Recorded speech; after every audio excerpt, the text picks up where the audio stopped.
bien voilà, c'est toujours dans le cadre de cette émission Parlons d'eux que nous sommes en train de présenter pour vous avec le pasteur Josué, visionnaire de l'église des Lifestone. Nous sommes venus lui rendre visite pour essayer de parler bien sûr de son activité qui vient de passer depuis quelque temps, 2004-2014, 10 ans déjà. On va parler d'un bilan de cette église et puis bien sûr des projets, de la vision, de tout ce qui va se faire encore après. Nous vous remercions pour votre attention dans cette émission, vous qui nous suivez à travers le www.diasporadc.com. Tenez bon parce que vous allez entendre comment l'homme de Dieu va parler, comment est-ce qu'il s'exprime, comment est-ce qu'il va vous communiquer, bien sûr ce que nous allons essayer de débattre dans cette émission. Bonjour pasteur. Bonjour mon frère. Vous allez bien papa? Je vais bien. Voilà, nous sommes bien sûr en train de présenter cette émission ici dans votre église. Si vous pouvez très rapidement d'abord, avant d'entrer dans l'essentiel de cette partie, essayer de nous dire 10 ans après, ça fait de 2004 en 2014, le bilan de votre église des Lifestone. Est-ce que vous pouvez dire quelque chose? Oui, je dirais que le bilan est positif parce que nous avons commencé en 2004, nous voici en 2014. Avec beaucoup de peine, beaucoup de souffrance que Dieu nous a protégés par sa grâce, nous sommes arrivés là où nous sommes arrivés. Nous disons que le bilan est largement positif parce que nous ne sommes pas locataires, nous sommes ici chez nous, ici local à 40, là où nous construisons l'édifice pour notre Seigneur, avec nos fidèles qui sont nos partenaires. Donc le bilan est largement positif. Voilà, il faut rappeler à tous ceux-là qui nous suivent que nous sommes bien sûr à Kinshasa, la capitale de la République démocratique du Congo. Ici, bien sûr, nous sommes en train de tourner cette émission, mais nous devons poser aussi la question de savoir, 10 ans, c'est pas peu.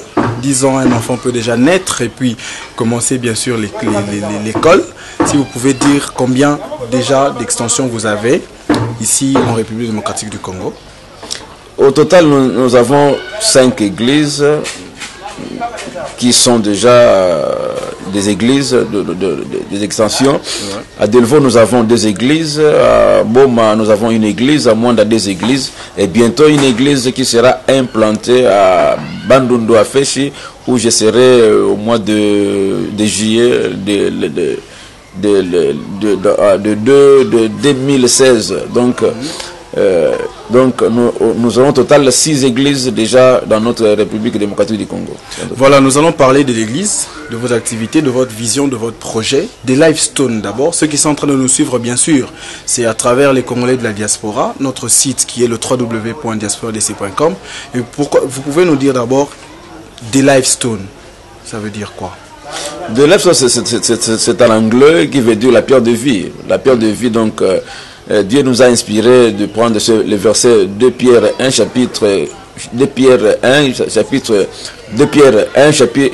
1, verset 4 à 5, où il est écrit que Jésus est la pierre de vie, et nous aussi nous sommes de pierre qui construit l'édifice. Donc nous avons dit que nous sommes des fidèles pierres de vie, donc nous donnons la vie. Il faut nous dire, vous donnez la vie, oui. Est-ce que le pasteur Josué peut nous donner la vision de cette église de Lifestone? Oui, la vision de l'église de Lifestone, la vision générale, c'est gagner les âmes. Mais nous avons subdivisé la vision en 4 parties. Donc, premièrement, c'est gagner les âmes. Donc, nous sommes appelés d'aller gagner les âmes, le païen de devenir enfant de Dieu. Deuxièmement, nous devons former les âmes que nous avons gagnées afin qu'ils puissent devenir des disciples. Troisièmement, il faut développer le travail. Donc ces disciples-là, ils vont aussi aller implanter ou aller évangéliser d'autres personnes. Et quatrièmement, nous devons maintenir ce travail noble que Jésus nous a donné, l'évangélisation, la prédication. Nous devons les maintenir dans l'excellence. Donc c'est ça notre vision. Voilà, il faut signaler que c'est toujours à travers ce site, c'est l'émission que nous vous présentons d'habitude pour vous donner les informations de tout ce qui se passe en République démocratique du Congo, les activités, les œuvres ici. Aujourd'hui, nous tombons sur l'église de Lifestone, qui est une église encadrée par le pasteur Josué, qui est bien sûr le visionnaire de cette église. Bien sûr. Voilà, si vous pouvez aussi très rapidement, avant d'entamer la deuxième partie, dire à ceux-là qui sont en train de nous suivre, comment faire pour, bien sûr, vous accompagner dans cette vision? Comment est-ce que vous pouvez demander à tous ceux-là qui nous suivent à travers la diaspora de vous rejoindre dans cette église? à ceux qui nous suivent, je dirais que là où ils sont, ils peuvent nous atteindre au moyen du téléphone, soit dans le site de l'adresse email que je vais communiquer bientôt là. Voilà un peu les moyens pour nous atteindre. Donc, nous sommes enfants de Dieu, vous êtes enfants de Dieu. Parfois, vous n'avez pas encore reçu Jésus-Christ. Je vous appelle à recevoir le Seigneur Jésus-Christ. Vous pouvez avoir de l'argent, vous pouvez avoir beaucoup de choses, mais sans Jésus-Christ, vous êtes perdu. Donc, je vous invite à reconnaître Jésus comme votre Seigneur et Sauveur. Je pense que Jésus. La Bible dit, cherchez premièrement le royaume de Dieu. Et le reste, le Seigneur vous en donnera. Donc, ceux qui veulent nous atteindre, il y aura l'adresse ou les numéros que nous allons donner, comme ça ils vont nous atteindre. Certainement, restez toujours connectés à ce site. Vous allez découvrir, bien sûr, déjà au bas de page de cette émission, vous voyez comment est-ce que ça défile. Mais le pasteur Josué, est-ce que vous pouvez nous dire, est-ce que vous avez un père spirituel? J'ai un père spirituel. Lorsque j'ai commencé le ministère, donc lorsque je suis venu dans le Seigneur, j'avais un papa qui m'encadrait, qu'il est déjà mort, le fait Moukassa qui est loge, mais ils étaient à deux, l'autre est encore en vie, l'apôtre Mwanda Mouké. Donc c'est lui qui est mon père spirituel. À travers cela, je veux profiter pour essayer de savoir, est-ce qu'il est important qu'un serviteur de Dieu ait un père spirituel? Il est important, un homme de Dieu, d'avoir un père spirituel qui le surveille. Jésus lui-même, notre modèle par l'excellence, il dit, j'ai fait tout ce que j'ai vu chez mon père. Je ne fais rien qui vient de mon père. Donc, un pasteur, il est nécessairement d'avoir un père, un parent spirituel qui l'encadre. Mais c'est pas nécessairement, oui, mais est-ce que c'est obligatoire aussi? Parce que c'est obligatoire. Et quelles sont les conséquences, si c'est obligatoire, quelles sont les conséquences des personnes qui n'ont pas, des serviteurs de Dieu qui n'ont pas des pères spirituels? Vous savez, lorsque vous n'avez pas quelqu'un qui vous surveille, la Bible d'ailleurs dit mieux vaut deux que un. Si vous êtes seul, vous pouvez tomber dans des erreurs, dans des hérésies. Vous pouvez me conduire, personne ne vous guidera. Donc il faut quelqu'un qui vous connaît, qui a la connaissance, qui a la maturité, qui peut vous orienter. Ne faites pas ça, il faut faire ça, il faut avancer de telle manière. Donc c'est celui-là qui peut vous encadrer. Même pas le père spirituel, mais un parrain, un coach comme on le dit. C'est ça. Nous avons suivi plusieurs prédications, plusieurs hommes de Dieu qui disent, par exemple, eux sont appelés, ils n'ont pas besoin d'avoir des pères spirituels. Mais quand vous dites ça, c'est que vous êtes en train aussi de condamner le fait qu'il y a certains qui sont appelés et non encadrés. Non, lorsque Dieu vous appelle, Dieu vous trouvera dans une église. Donc, il vous appelle de quelque part. C'est là où Dieu vous appelle, c'est celui-là qui est votre mentor, votre père. Donc il va vous encadrer, il continuera à t'encadrer. Les voix de Dieu ne sont pas les voix des hommes. Dieu peut appeler quelqu'un dans un marché, enfant de la rue par exemple, t'appeler dans ce marché-là, commencer à prêcher, commencer l'œuvre de Dieu et puis vous évoluez. Nous avons l'exemple de l'apôtre Paul qui a reçu la vision, l'appel sur le chemin de Damas. Ouais. Mais il était encadré par Ananias. 13 ans après. Donc, il ne s'est pas autoprogrammé, pasteur, visionnaire, et puis commencer l'œuvre. Il était encadré par Ananias, qui était le diacre. Voilà, nous sommes en train de monter petit à petit pour essayer de donner juste une amplification par rapport à la parole de Dieu. Est-ce que dans cette église de Lifestone, une femme peut se tenir sur la chaire et puis prêcher les fidèles dans l'église? Pourquoi pas? Une femme, si a la vocation, a eu l'appel, elle pourra prêcher la parole de Dieu. Pourquoi? Parce que au jour où le Saint-Esprit, c'est lui qui nous accorde cette vision-là, cette connaissance-là, les jours où le Saint-Esprit était descendu, il n'y avait pas seulement des hommes, il n'y avait que des hommes et des femmes. il y avait Pierre et Marie, la mère de Jésus. Donc l'esprit que Pierre a reçu, c'est le même esprit que Marie avait reçu le jour de Pentecôte. Mais Marie ne pouvait pas dire, parce qu'à ces moments-là, c'est la loi qui prenait. On était encore dans l'Ancien Testament. Donc, si aujourd'hui, il y a une femme qui a reçu le ministère et que il a vraiment cette grâce-là, la vocation de tenir debout pour prêcher les autres, je l'encourage, et puis qu'elle fasse son ministère sans arrière-pensée, sans être frustré par des hommes. Malheureusement, moi je ne suis pas prédicateur, mais si je me rappelle bien, il y a un verset d'ailleurs dans la Bible qui dit que dans l'assemblée des saints, que les femmes se taisent. Mais quand vous encouragez les femmes à parler pendant que les hommes sont assis en train de le suivre, vous ne trouvez pas que vous êtes en train de motiver les femmes à obliger les hommes aussi à les écouter? Il fallait comprendre ces versets dans les contextes dont on a parlé dans ces contextes. C'était à Corinthe. L'apôtre Paul a interdit les femmes de ne plus se tenir debout. C'était à Corinthe. Or, l'apôtre Paul avait plusieurs églises. Mais à l'Éphèse, il n'a pas dit ça. À Rome, il n'a pas dit ça. À Philippe, il n'a pas dit ça. Donc, il y avait une mauvaise habitude dans l'église de Corinthe. C'est là où même il y avait trop d'impudicité à Rome.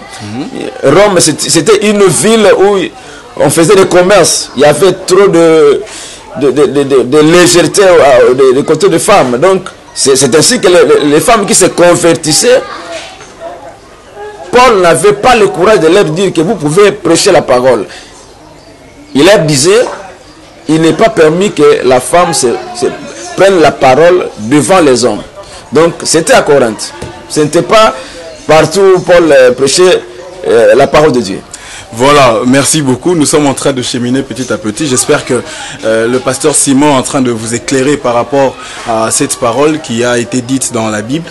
Pasteur, nous sommes en train d'acheminer petit à petit vers la fin. Si vous pouvez nous donner vos activités, vos projets, parce que nous sommes en train d'approcher aussi vers les festivités de fin d'année. Est-ce que l'église de Lifestone a prévu des manifestations, des organisations, parce que c'est la coutume ici en République démocratique du Congo, il faut toujours se rassembler pour essayer de célébrer Dieu.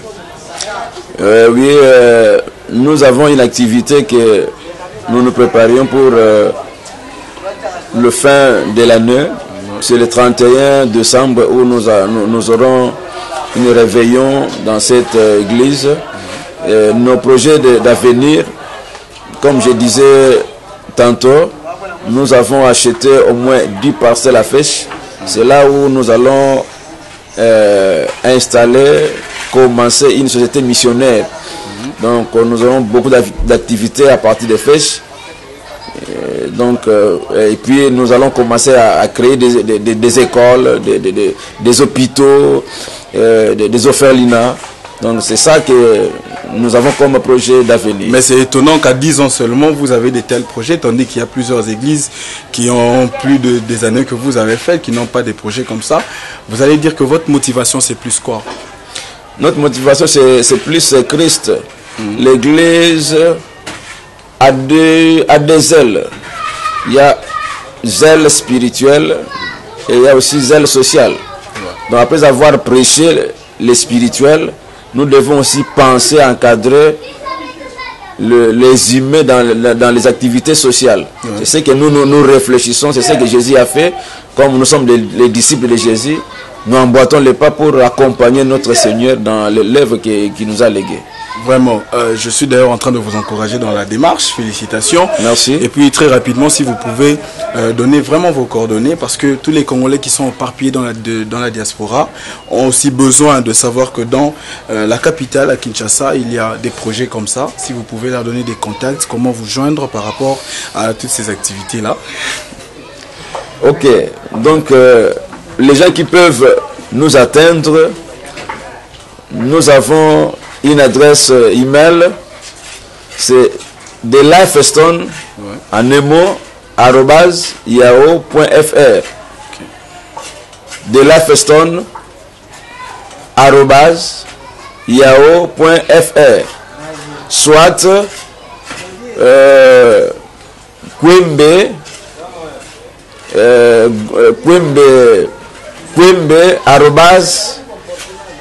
@google.com. Ok. Soit dans le Facebook, je suis Kwembe. Ok. Là, dans le Facebook. Nous allons aussi... de téléphone. 0 99 99 81 968. Et puis, deuxième numéro, 089 82 82 381. Voilà, à ce numéro-là, vous allez juste ajouter le code de la République démocratique du Congo, qui est le +243, et puis vous ajoutez bien sûr le contact que vous a donné l'homme de Dieu, le pasteur Josué Kwembe. Nous allons bien sûr rentrer prochainement pour vous donner encore des nouvelles, mais très rapidement, pasteur, si vous pouvez donner juste un message d'appel avant de clore avec vous dans cette émission, pour tous ceux-là qui sont en train de vous suivre dans cette émission. Nous appelons les hommes de bonne volonté. Nous savons que Dieu a donné quelque chose que vous gardez, de l'argent, tant de choses. Nous n'avons besoin. Nous avons besoin de cet argent pour nous soutenir. Nous avons besoin de faire de grandes choses, mais nous manquons. Alors nous vous demandons, si cette émission vous a touché, de nous soutenir. Nous sommes à Kinshasa, sur l'avenue Lukala, numéro 40. Donc, veuillez nous contacter, veuillez nous aider pour l'achèvement de cette construction que nous avons commencé. Nous n'avons pas de partenaires. Avec nos petits membres, avec nos petites offrandes, que nous construisons cet grand édifice. Ça sera une bénédiction pour vous de contribuer dans la maison du Seigneur. Merci. Voilà, nous sommes pratiquement arrivés à la fin de cet entretien avec le pasteur Josué, qui nous a reçus bien sûr dans son église ici des Lifestone. Vous qui nous avez suivis, si vous avez été satisfait de cette émission, dites merci à Tading Alapa qui a la prise de vue. Celui-là, il est mort au Maroc et ressuscité en République démocratique du Congo. Il s'appelle Mobutu. Je dis aussi merci à Winnie Chinkala qui a fait que cette émission soit bien sûr bel et bien tenue. Merci à tous les fidèles de cette église et vous qui nous avez suivis de partout. Nous allons vous retrouver la prochaine fois. Merci.